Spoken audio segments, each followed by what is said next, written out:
2020, une année en perspective, une année un petit peu particulière que nous cloons par cet événement et je remercie déjà par avance tous les participantes et les participants et les orateurs et ceux qui ont bien voulu nous aider à organiser cette manifestation.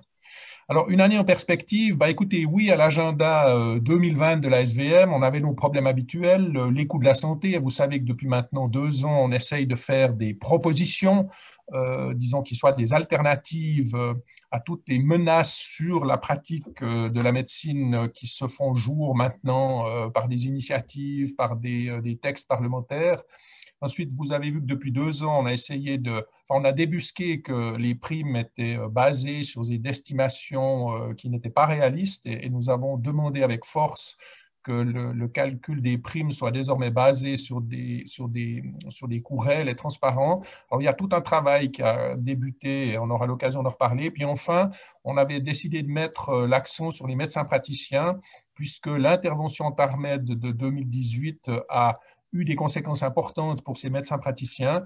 Et puis, j'avais eu l'occasion d'aborder notre conseiller fédéral Berset lors du Forum Santé dans le courant du mois de janvier et on devait se rencontrer. Et j'avais prévu de lui montrer que finalement, suivant comment on regarde l'évolution des coûts de la santé ici, fait par un de ses offices, l'Office fédéral de la statistique, eh bien, vous voyez qu'en termes d'index des prix à la consommation, l'évolution des coûts de la santé, ce n'est pas ce qu'on a l'habitude de croire. Et puis surtout, on a maintenant des données qui montrent que le chiffre d'affaires des praticiens, qui présentent une part non négligeable des médecins qui font la médecine de premier cours, a baissé de 15%, ce qui est catastrophique, puisque c'est déjà parmi ceux qui avaient les revenus les plus bas. Et il faut bien faire la distinction entre les deux. Puis ensuite, on se réjouissait de pouvoir accueillir nos délégués à l'Assemblée des délégués du mois de mars, puisque nous avions réservé le Parlement vaudois et il était prévu que Madame la conseillère d'État nous fasse une allocution. Et puis, eh bien, vous savez que malheureusement, ce fameux coronavirus est arrivé et on a dû changer nos plans et nous adapter depuis lors. Alors, coronavirus, est-ce que c'est vraiment une surprise et est-ce que c'est imaginable ou était-ce imaginable qu'on doive bricoler de la sorte pendant des mois? Et c'est un petit peu à l'image de cette protection improvisée et de cet Asiatique. Alors, je crois que coronavirus, ça ne doit pas être une surprise. En tout cas, ce n'était pas une surprise pour les épidémiologistes. Et je vous ai mis ici un article de cet été, co-signé par le fameux Anthony Fauci, qui a failli se faire virer par Trump, mais qui a été remis en première ligne par Biden. Et en fait, dans ce papier intéressant, ils font la revue finalement des pandémies. Et comme vous pouvez le voir, l'humanité évolue depuis des milliers d'années avec des pandémies, en commençant par la peste d'Athènes, et vous voyez les morts que ça a constitué. Ensuite, un certain nombre des grandes maladies du Moyen Âge eh bien, sont considérées comme étant des pandémies, et puis les choses s'accélèrent au XXe siècle avec la grippe espagnole, Ebola, HIV considéré comme tel, le premier SARS, etc.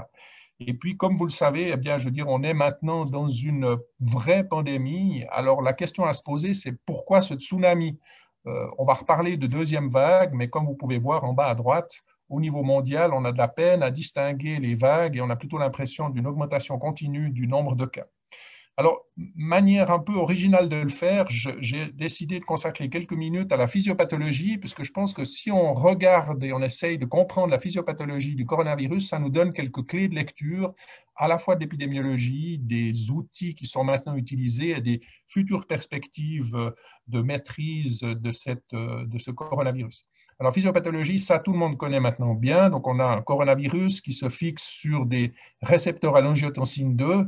Comme disent certains immunologues, c'est quand même quelque chose de très subtil. L'affinité pour le récepteur à l'angiotensine 2, elle est 60 fois plus élevée que le fameux coronavirus de 2002 qui avait fait la première pandémie. Alors là, c'est encore assez simple. Maintenant, quand on va dans les détails, ça se complique un tout petit peu. Alors, il y a des magnifiques schémas, il y a des articles de revue dans des très grands journaux. Philippe, C'est assez compliqué. je m'excuse de t'arrêter, mais moi, je ne vois pas tes slides. Est-ce que je sais pas si je suis le seul. Est-ce que tu as partagé ton écran? Oui, mon écran est partagé en principe. Bon, alors c'est peut-être un problème chez moi. Excuse-moi de t'avoir Est-ce que dérangé. Moi, je les vois. Moi, je les vois. Ah, ok, d'accord. Alors, ok, D'accord, pardon. ok, merci. Je ne sais pas ce qui... Donc, cette physiopathologie, elle est assez compliquée, même si beaucoup de gens font beaucoup d'efforts pour essayer de nous l'expliciter. Je dois dire qu'on passe des heures à essayer de comprendre de quoi il retourne.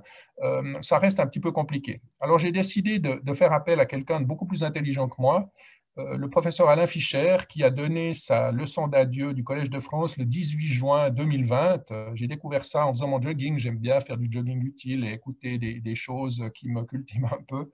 Et en fait, voilà ce qu'il a présenté et qui, à mon avis, est très, très, très bien fait.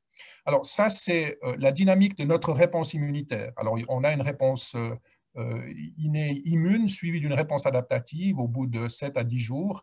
Et puis, ce qui est important et dont on ne parle pas suffisamment, c'est qu'en même temps qu'on a une réponse immunitaire, on a déjà la phase de contrôle et de réparation qui se met en route. Alors, c'est moins connu puisque nos connaissances en termes scientifiques sont largement concentrées sur l'immunité innée. On commence un petit peu à connaître l'immunité adaptative et on connaît encore peu de choses sur cette réparation, mais vous verrez que ça peut avoir, à mon avis, une certaine importance. Alors, en résumé extrêmement synthétique, pourquoi c'est si grave?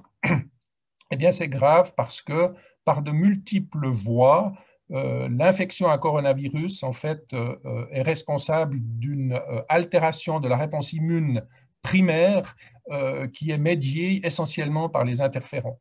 Et c'est aggravé par le fait qu'avec l'âge et les comorbidités dont on sait maintenant qu'elles aggravent le coronavirus, eh bien cette capacité immunitaire est altérée et on commence à connaître un certain nombre de facteurs génétiques comme ceux liés au groupe sanguin qui font par exemple que si vous êtes porteur du groupe sanguin O, vous avez peut-être un risque moins important d'attraper le coronavirus. Alors, si on va un tout petit peu plus en avant maintenant dans la réaction aux infections respiratoires, voici ce qui se passe lorsque on rencontre un virus respiratoire.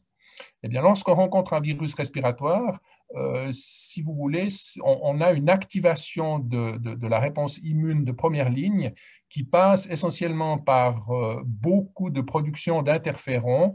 Et ces interférons, en fait, qui sont résumés ici, génèrent des centaines d'activation de gènes qui permettent de sécréter des protéines qui sont essentielles pour contrôler la réplication virale dans un premier temps et pour initier la réponse immune adaptative dans un deuxième temps.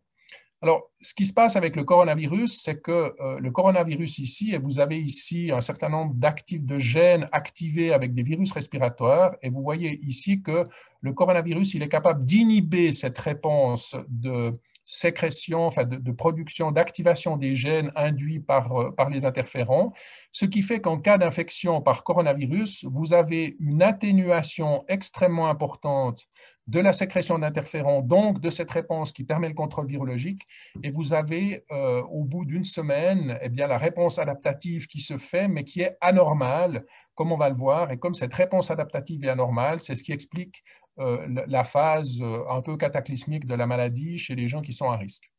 Alors, ça, c'est ce qui a été vu in vitro et on a maintenant des données qui commencent à apparaître in vivo. Et ce papier a été publié dans Science au mois d'août. C'est 50 patients COVID, 15 avec une infection modérée, 17 avec une infection sévère et 18 avec une infection critique qui nécessitait la réanimation. Et vous avez ici différents scores ou différents types d'interférons. Et ce qu'on peut voir, c'est que la réponse aux interférons, elle est diminuée. Plus la maladie est grave, moins il y a de sécrétion d'interférons. Et ça, c'est extrêmement important puisqu'il y a une corrélation avec la charge virale. Ici, c'est dans le plasma. Donc, en fait, l'atténuation de cette réponse permet bel et bien à la virémie et au virus de se multiplier de manière extrêmement importante. Ce qui est très intéressant, c'est que si vous prenez les monocytes de ces patients infectés et que vous les exposez au bon médiateur, ils sont fonctionnellement normaux. C'est-à-dire que la réponse à l'interféron des cellules immunitaires est normale, même en cas d'infection à coronavirus. C'est donc bel et bien la production de ces interférons et c'est là que ça se joue. Alors, si on résume en termes physiopathologiques ce qui se passe, lorsqu'on se défend normalement, qu'on a un cours modéré de la maladie, il y a une charge virale importante dans le tractus respiratoire et vous savez que elle est déjà présente alors même que les symptômes ne sont pas encore là. Ensuite, en rouge, il y a une réponse immunitaire qui se développe. Puis, c'est la réponse innée, puis la réponse adaptative, cette courbe brune ici qui permet de contrôler la maladie et d'avoir une phase de réparation qui fait que finalement vous échappez aux conséquences graves. Petite parenthèse, ce papier fascinant qui a été publié cet été, mais c'est des données qui datent d'avant l'épidémie de coronavirus, qui montre que plus on est âgé, ou plutôt plus on est jeune, moins on a d'expression de ces fameux récepteurs à l'angiotensine 2 dans la muqueuse nasale, ce qui explique probablement pourquoi les enfants font nettement moins de symptômes alors qu'on sait que leur charge virale est probablement au moins aussi élevée que celle des adultes. Donc, je ferme cette fenêtre-ci pour passer dans le cas où on a une altération de cette réponse immune initiale, donc avec une baisse de la capacité de produire de l'interféron et tous les gènes qui permettent de contrôler la virémie.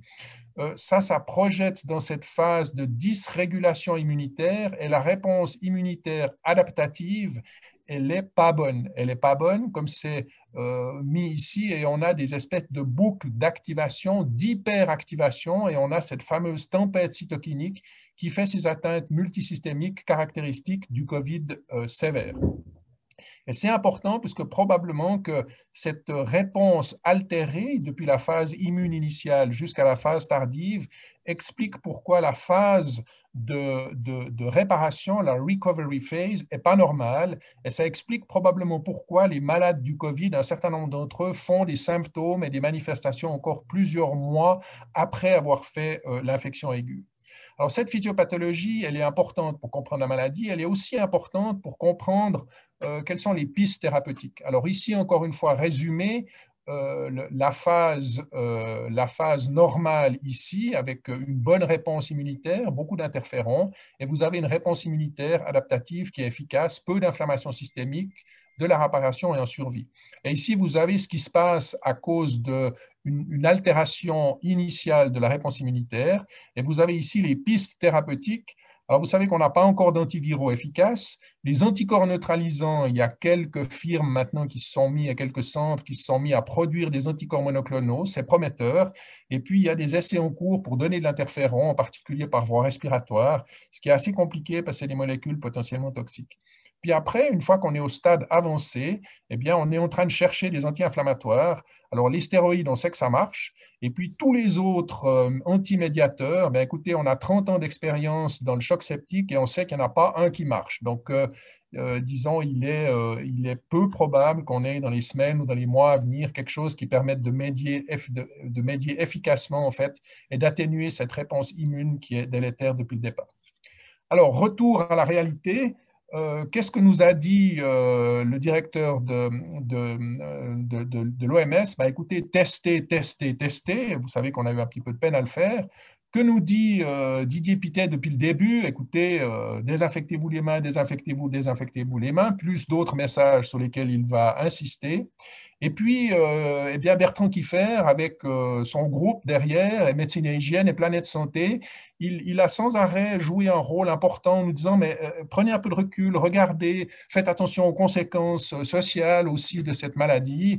Et puis, comme vous savez, la Société vaudoise de médecine a essayé de dire, mais écoutez, il n'y a pas que le coronavirus, il faut vraiment se mobiliser. Et on a essayé d'appeler à plusieurs reprises la population à ne pas rester chez elle et à consulter systématiquement son médecin quand on a un problème de santé, même si ce n'est pas le coronavirus.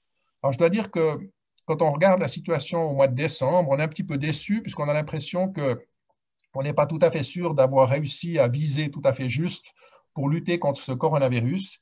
Et comme vous le savez, on est dans une deuxième vague, troisième vague aux États-Unis, diront certains. Et j'ai trouvé intéressant de mettre en rapport ici l'intensité des mesures non pharmacologiques, en gros, si vous voulez, l'intensité des mesures de confinement en fonction des différents pays. Et vous pouvez voir que la Suisse est le pays qui a déconfiné parmi les plus rapidement et qui est resté avec le moins de mesures de contraintes jusqu'à relativement tardivement. Et ceci explique peut-être cela. Alors, vous savez, on est dans cette deuxième vague qui a été finalement extraordinairement rapide. Voilà la situation au 1er octobre. Et au 1er octobre, on avait dans les zones les plus touchées environ une centaine de cas par 100 000 habitants sur 14 jours. Vous savez que ça a extrêmement rapidement dégénéré, puisque voilà la situation à la fin de la semaine passée avec un nombre de cas absolument impressionnant. Et quelque chose de fascinant en termes sociétal et épidémiologiques, c'est cette bascule de décembre qui concerne notre pays, avec une diminution des cas en Suisse romande, une augmentation des cas en Suisse alémanique, avec globalement une épidémie qui est inquiétante, puisqu'on est probablement dans un plateau, voire une légère augmentation. Et puis, quand on regarde les choses en détail, eh bien, les mesures contraignantes des cantons romans ont permis une baisse des cas importante quand on compare la dernière semaine de novembre et la première semaine de décembre, ce qui n'était pas le cas en Suisse alémanique, ce qui fait ici qu'il y a eu un croisement qui s'est produit. Mais la situation reste très préoccupante, même en Romandie, puisque, comme vous pouvez le voir sur ce graphique, le taux de patients hospitalisés, il est encore plus élevé qu'en Suisse alémanique.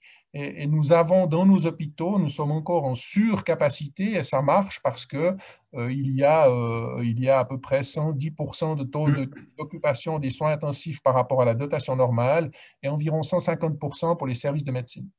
Et maintenant, qu'est-ce qu'il faut faire? Écoutez, on va entendre entre aujourd'hui et demain en France, demain en Suisse, quelles vont être les mesures qui vont être prises. Est-ce qu'on peut faire mieux? Il faut faire mieux. Il faut faire mieux, et je crois qu'effectivement, il y a une certaine responsabilité individuelle. Maintenant, quand on regarde dans le rétroviseur, écoutez, on n'a rien inventé, puisque ça, c'est des publicités de 1918, la pandémie de la grippe dite espagnole. Je crois qu'on n'a pas inventé grand-chose, et au niveau sociétal non plus. Alors, est-ce qu'on va vers de nouvelles mesures de confinement? C'est actuellement extrêmement discuté, mais j'aimerais ouvrir de nouvelles pistes pour la discussion.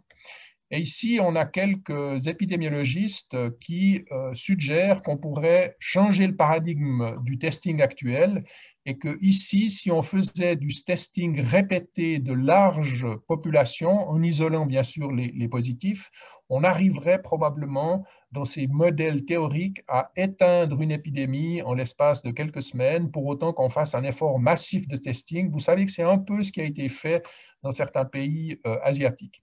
Et puis dans le New England, il y a 2 semaines maintenant, eh bien, les épidémiologistes proposent de changer de paradigme et de passer d'un test ultra sensible, qui est la ligne du bas, qui sont ces PCR, mais qu'on n'a pas la possibilité de réaliser de manière répétée, à des tests qu'on pourrait faire de manière répétée. Et vous savez probablement que les tests antigéniques dits rapides sont maintenant en vente et on nous a fait une offre pour en acheter à 4,90 francs pièces, pour autant qu'on en commande plus que 1 million. Donc je pense que dans ces prochaines semaines, ces prochains mois, ces tests vont se généraliser et je crois que c'est une bonne question de se poser la question, est-ce qu'il faut changer le paradigme du testing? Et puis la vaccination, bien sûr, j'en finirai par là. Alors, on a appris qu'on a différents types de vaccins, du plus traditionnel ici au plus avancé. Les résultats commencent à apparaître et c'est très impressionnant. Et disons, les données que le CDC est en train d'analyser aujourd'hui pour savoir s'ils vont accepter le vaccin de Pfizer a été publié il y a 48 heures. C'est 53 pages. Il y a beaucoup de données. Et si vous avez le temps, je vous conseille d'aller voir. C'est très intéressant. Dans tous les cas, même si personne n'a lu ça, ça fait déjà débat. L'Angleterre a commencé à vacciner. On a déjà une initiative qui nous est annoncée en Suisse pour empêcher l'obligation de la vaccination. Donc maintenant, je crois qu'il est temps d'ouvrir la discussion et le débat. Didier Bertrand, à l'aide. Alors, voilà. Est-ce qu'on me voit?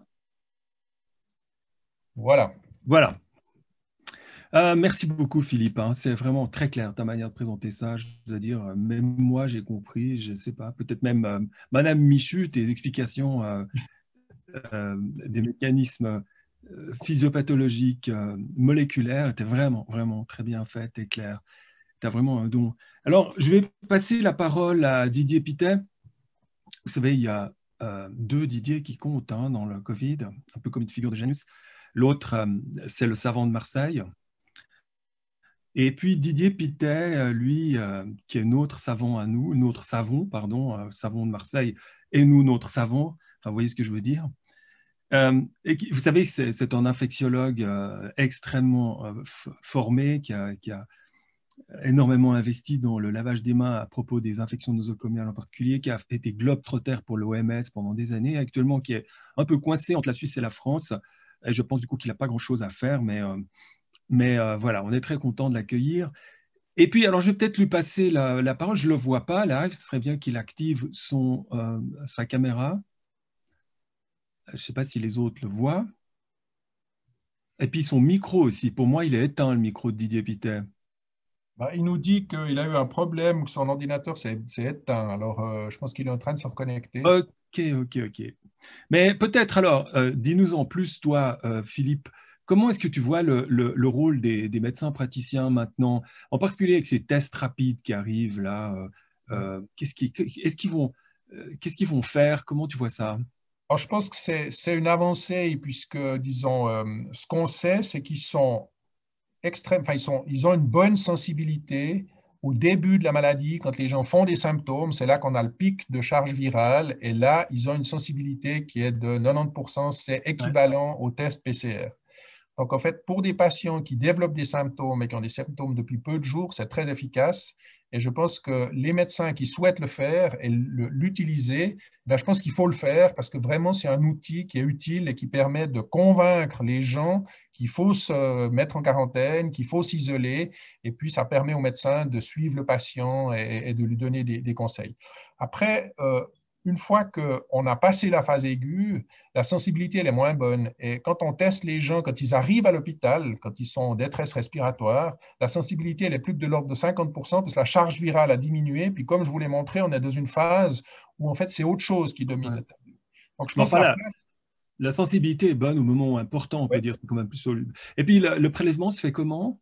Alors pour le moment, le prélèvement, c'est un prélèvement nasopharyngé. Comme la PCR, ouais. Les données commencent à arriver avec des tests Ouais. salivaires, qui fait que test salivaire, puis un test qui coûtera à peu près 5 à 6 francs quand les autres industriels nous les mettront à disposition. Je crois que c'est un outil dont les médecins doivent s'approprier pour qu'ils puissent faire leur travail, c'est-à-dire comment Ouais. j'évalue un patient qui est malade, qui a peut-être une grippe ou qui a peut-être Ouais. autre chose.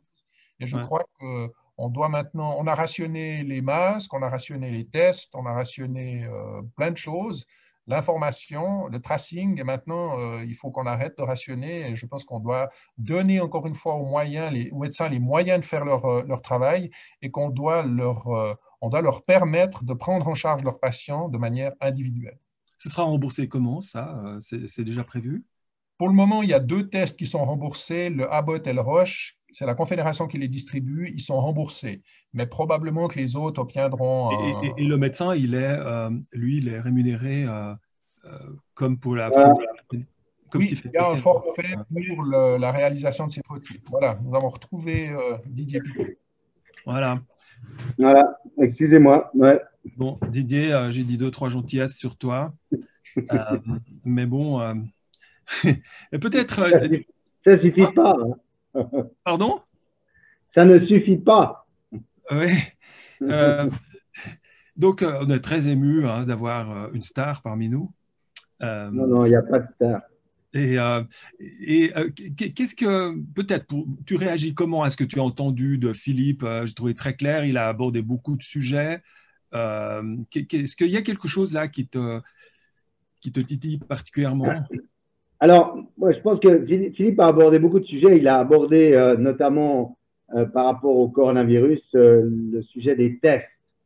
Ouais. Je vous dirais que avant même de discuter de stratégie de test, je pense qu'il faut qu'on soit extrêmement clair.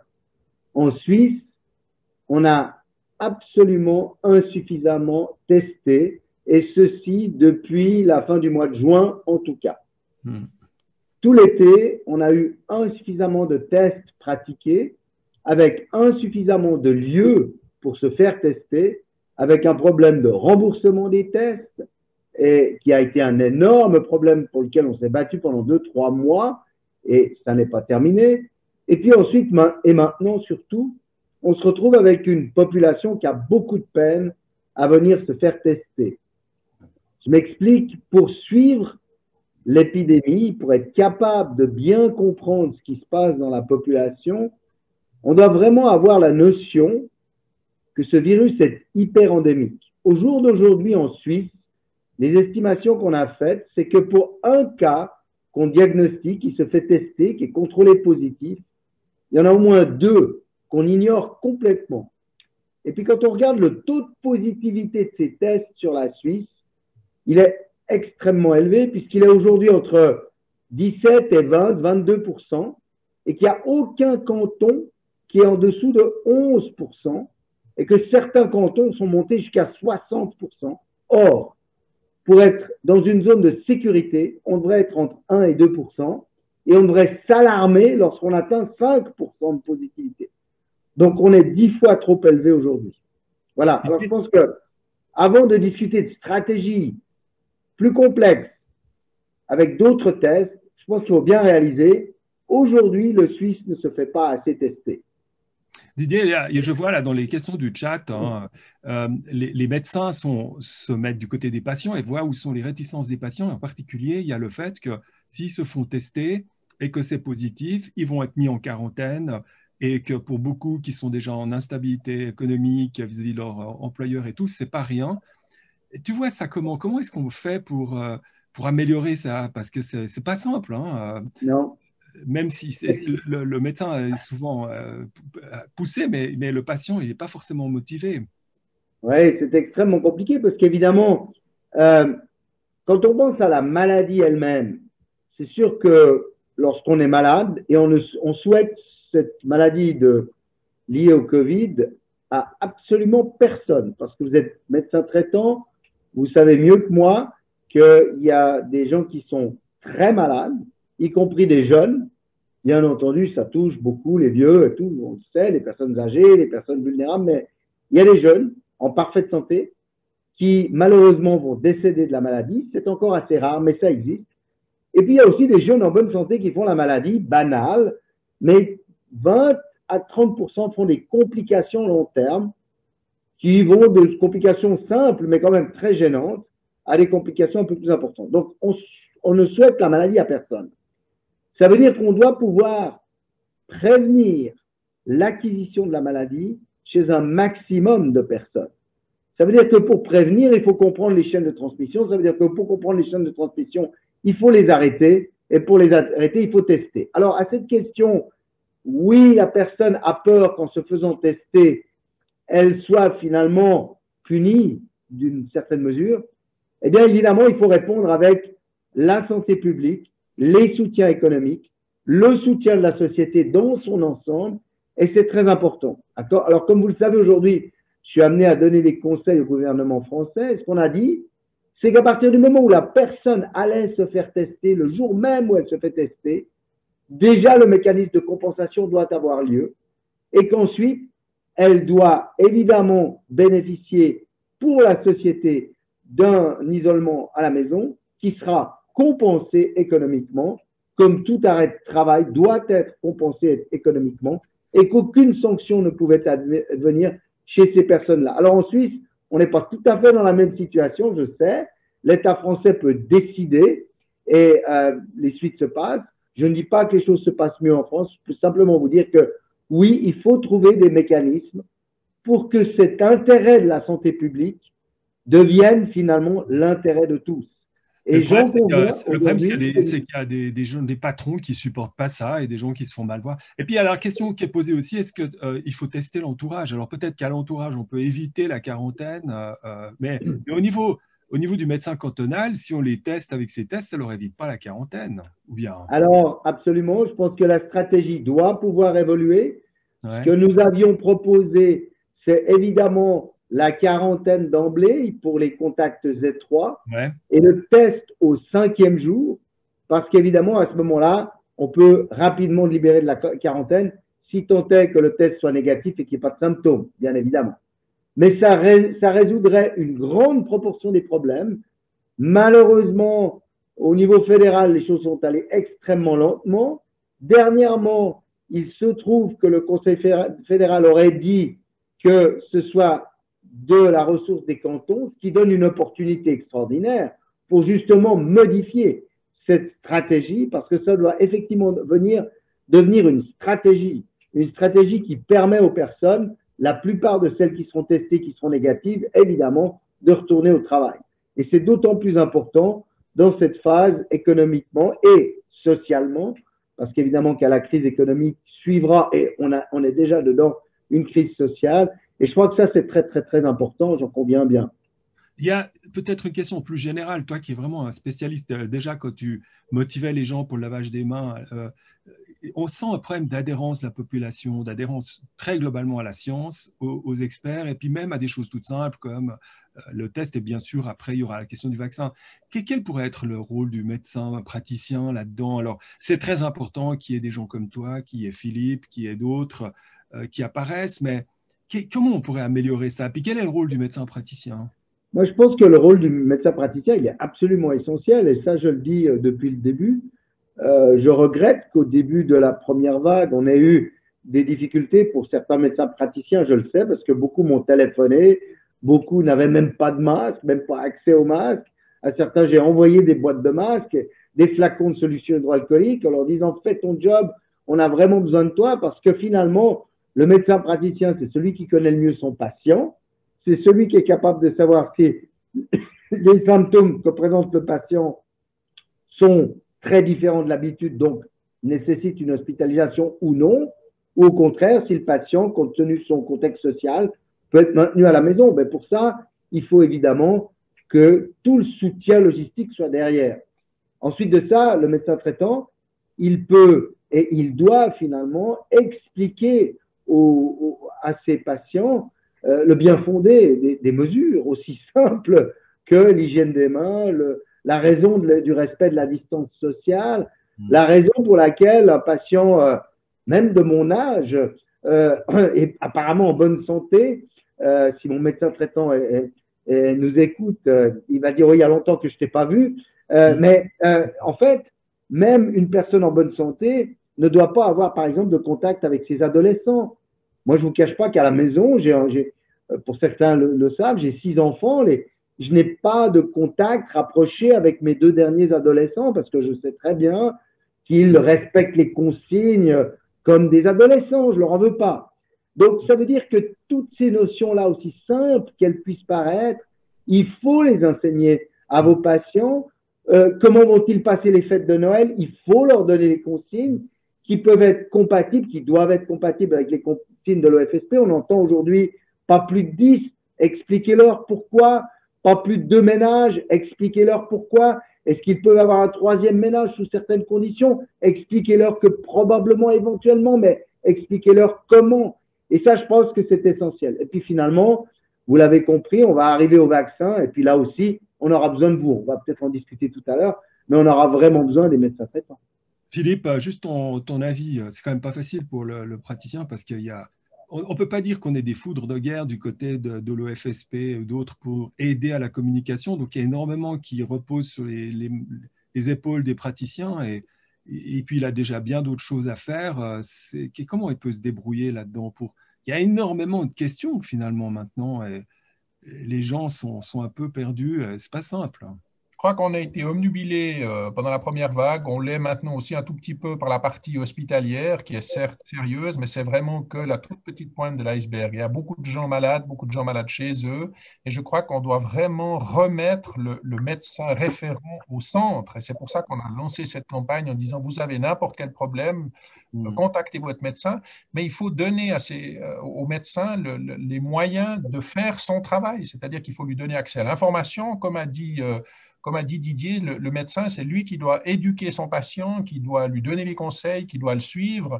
Et c'est à mon avis extrêmement important parce qu'on sait que les hotlines sont complètement débordées et puis on manque probablement de recommandations relativement simples pour les médecins traitants. Il y en a quelques-unes sur les sites des grands hôpitaux du pays et je pense que c'est très important parce que, comme l'a dit Didier, une partie des gens qui sont malades, qui verront jamais l'hôpital, heureusement pour eux, ils peuvent évoluer en présentant des complications et il y a un certain nombre de choses à faire et c'est des choses relativement simples. Et je crois que là encore, le rôle du médecin traitant, il est essentiel. Et c'est, à mon avis, que comme ça qu'on va pouvoir augmenter l'observance individuelle à toutes les mesures qu'on nous propose, qui jusqu'à maintenant n'ont pas été probablement suffisamment efficaces. Oui, puis c'est aussi, oui. excuse-moi, c'est aussi un garant de reprise, parce qu'à partir du moment où le patient Covid est pris en charge par son médecin traitant, eh bien, évidemment, il ne sera pas pris en charge par l'hôpital, qui n'est pas là pour ça, à la base du tout, et qui fera que l'hôpital pourra reprendre, pourra aussi accueillir davantage de cas plus malades, parce qu'un socle de patients Covid, on va en avoir encore un pendant des mois et des mois. Donc, si on veut vraiment que la vie reprenne sous toutes ses formes, que ce soit l'activité médicale, l'activité et toutes les activités économiques, il faut vraiment qu'on puisse intégrer le plus possible ces patients Covid dans la normalité. Et cette normalité, elle passe par un socle de médecins traitants qui s'occupent de leurs patients. C'est le socle de la médecine. La médecine aiguë hospitalière étant là pour finalement fournir une faible proportion de ce qui doit être fourni, bien évidemment.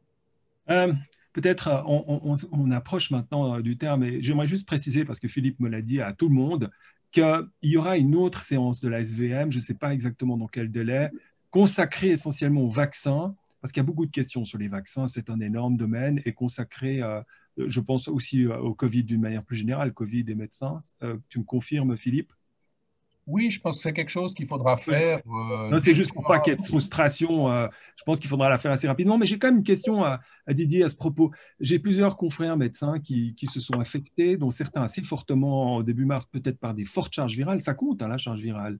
Parce qu'ils n'ont pas encore de masque. Hein. J'ai une copine qui a une myocardite, qui traîne. Enfin, vraiment des saloperies, hein, vraiment.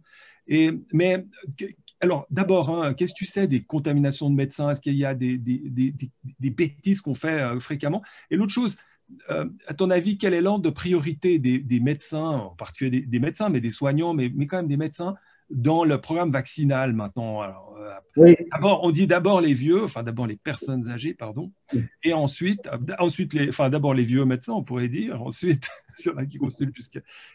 Enfin, tu vois ça comment? Oui. Alors, soyons clairs, d'abord pour le risque de transmission à partir du moment où on est équipé correctement avec tout simplement hygiène des mains, masque adéquat, masque FFP2 si on fait un prélèvement, le reste du temps c'est un masque. Et puis, il n'y a aucun problème. On peut démontrer que le risque, lorsqu'on prend en charge des patients, est vraiment extrêmement faible à nul, ça n'est pas le problème. On a fait des grandes enquêtes à l'hôpital, on a de la transmission nosocomiale à l'hôpital, on a des soignants qui s'infectent, mais en général, ils s'infectent à la cafétéria, dans la salle de repos, quand ils font du covoiturage, enfin, dans les activités sociales qui accompagnent une activité journalière. Et pourtant, ce sont des soignants, donc ça veut dire qu'effectivement, ils ont de la peine à respecter certaines consignes, tout comme finalement un citoyen moyen. Donc, je rassurerai les médecins. On a eu des médecins qui sont infectés ici à l'hôpital. Malheureusement, c'était dans des gestes techniques où ils avaient oublié de mettre, par exemple, des lunettes ou etc. Ça arrive, c'est clair. Mais la plupart se sont infectés dans des activités sociales. Alors maintenant, le vaccin. Le vaccin, il y a une certaine logique à vacciner d'abord les personnes âgées, très âgées, les personnes vivant en EMS, les personnes vulnérables. On est dans la même logique que la grippe, si vous voulez, à l'exception du fait que comme dans les EMS, on a des dégâts qui sont extrêmement importants, c'est clair qu'avec la vaccination, on pourra protéger nos personnes âgées et on pourra surtout non seulement les protéger de la maladie, parce que même si les excès vaccinaux n'ont pas été faits tout à fait chez ces personnes-là, on a des évidences déjà, ces personnes-là, ça a une efficacité extraordinaire contre la maladie et la maladie grave en particulier. Et puis, on pourra remettre ces personnes-là dans leurs EMS, dans leurs activités sociales. Parce que finalement, quand vous vivez en EMS, pour 90% des résidents d'EMS, le grand plaisir, c'est probablement d'aller manger avec les autres et peut-être d'avoir des petites activités de groupe, bibliothèque ou autre. Et je crois que c'est très important pour nos pour nos personnes âgées. La personne âgée, dans ce qu'on sait actuellement des vaccins, c'est-à-dire pas énormément sur les effets secondaires, mais quoique on commence à en savoir, mais elle, comme le bénéfice est immense, on s'en fout un peu du risque, disons, qui est probablement assez faible. Mais par contre, on est quand même. Toi, tu vaccinerais pas des jeunes avec ce qu'on sait, ce qui a été publié sur ces vaccins. En tout cas, il faut un peu attendre. Mais alors, oui, mais le médecin, c'est un peu moyen, ça. Alors, le médecin, il faut qu'il se fasse vacciner.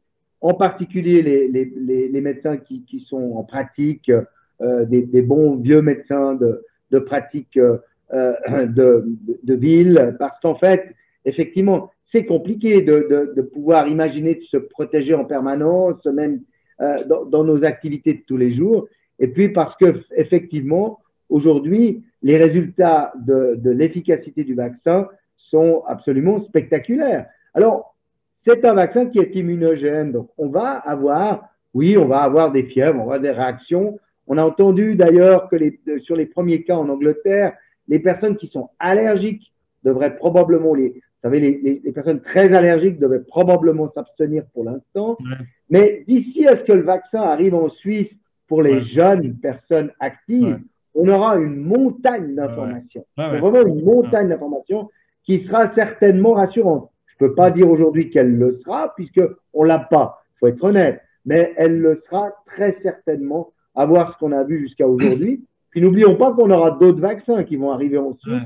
Ils ne seront pas liés au RNA messager et donc qui ne poseront pas toutes ces questions d'inconnu. On peut quand même dire que l'industrie pharmaceutique, elle ne nous facilite pas la tâche avec ses communiqués de presse. C'est quand même assez scandaleux. Bertrand. Bon. Oui, Philippe. Le CDC a publié il y a 48 heures. Oui. Mais c'est probablement presque. Enfin, oui, mais je ne sais pas. Dieu sait comment sont faits les contrats, mais quand même, l'industrie, moi je suis d'accord avec toi, mais malgré tout, l'industrie qui a commencé avec des communiqués de presse pour les médecins, je trouve qui n'arrête pas de parler de temps. C'est frustrant, d'autant plus que le papier des vaccins Pfizer est publié au Lancet, là. D'accord, maintenant. Donc, l'annonce a été faite avant et en fait, c'est pour faire monter les actions. C'est sûr, on le sait. Donc, voilà, c'est vrai que c'est un peu frustrant. Maintenant, c'est comme ça. Il faut dire qu'on n'a jamais connu finalement une situation, et c'est pour ça que ça a été si vite de produire ces vaccins, une situation où les États investissent. Et ce qu'a fait l'Europe est fantastique. Le déclenchement, l'union Merkel-Macron a poussé les autres États, parce que certains États étaient contre, je vous dis tout de suite, à mettre de l'argent sur ces vaccins, à faire au fond des paris sur ces vaccins est unique. Et c'est pour ça que finalement, ça a été si vite. Et on se retrouve avec des vaccins extrêmement efficaces, en tout cas pour les 2 premiers qui sont sur le marché. Je crois qu'il faudra informer via les médecins, c'est central, c'est eux qui vont pouvoir sélectionner les patients à risque, c'est eux qui vont pouvoir apprécier quand il faut le faire. Et je pense que c'est, encore une fois, là, incontournable. Maintenant, pour aller dans le sens de Didier, effectivement, cette technologie mRNA, elle est connue depuis une dizaine d'années. Il y a déjà quelques dizaines d'études, de petits essais. C'était destiné à faire du traitement de cancer. Et c'est les milliards mis par les États et l'industrie qui ont permis finalement de passer à cette phase d'industrialisation. Et je vous engage à aller voir le rapport de 53 pages mis en ligne par la FDA. C'est moins inquiétant que ce qu'on entend. Ah oui, non. Mais moi, je serais le premier à me faire vacciner par un vaccin ARN parce que c'est, même intellectuellement, enfin, on sent bien que c'est un truc bien. À part ça, il paraît que ça fait très mal à la 2e injection parce qu'elle fait une forte réaction. Mais c'est vrai que le rôle du médecin sera peut-être aussi, au moment où on aura plus de vaccins à disposition, plus de choses, d'aider le patient un peu à comprendre. À choisir. Moi, je crois que ce sera fondamental. Alors Didier, toi qui as un peu des liens, enfin Philippe aussi, avec le haut niveau confédéral, rappeler le rôle des médecins dans tout ça pour accompagner le patient aussi au niveau confiance, au niveau adhérence. Ah oui. Oui, parce que mieux le médecin sera évidemment informé, mais ça vous l'êtes et par vos canaux, et mieux il sera capable d'entrer dans le dialogue avec le patient qu'il connaît bien, mieux il pourra lui proposer le vaccin que le patient acceptera au mieux. Je crois que ça va être tactiquement extrêmement important et finalement au bénéfice de tout le monde, puisque évidemment, quand plus de personnes seront vaccinées, on aura cette immunité de groupe qu'on attend et qui nous permettra finalement de reprendre des activités un peu plus normales.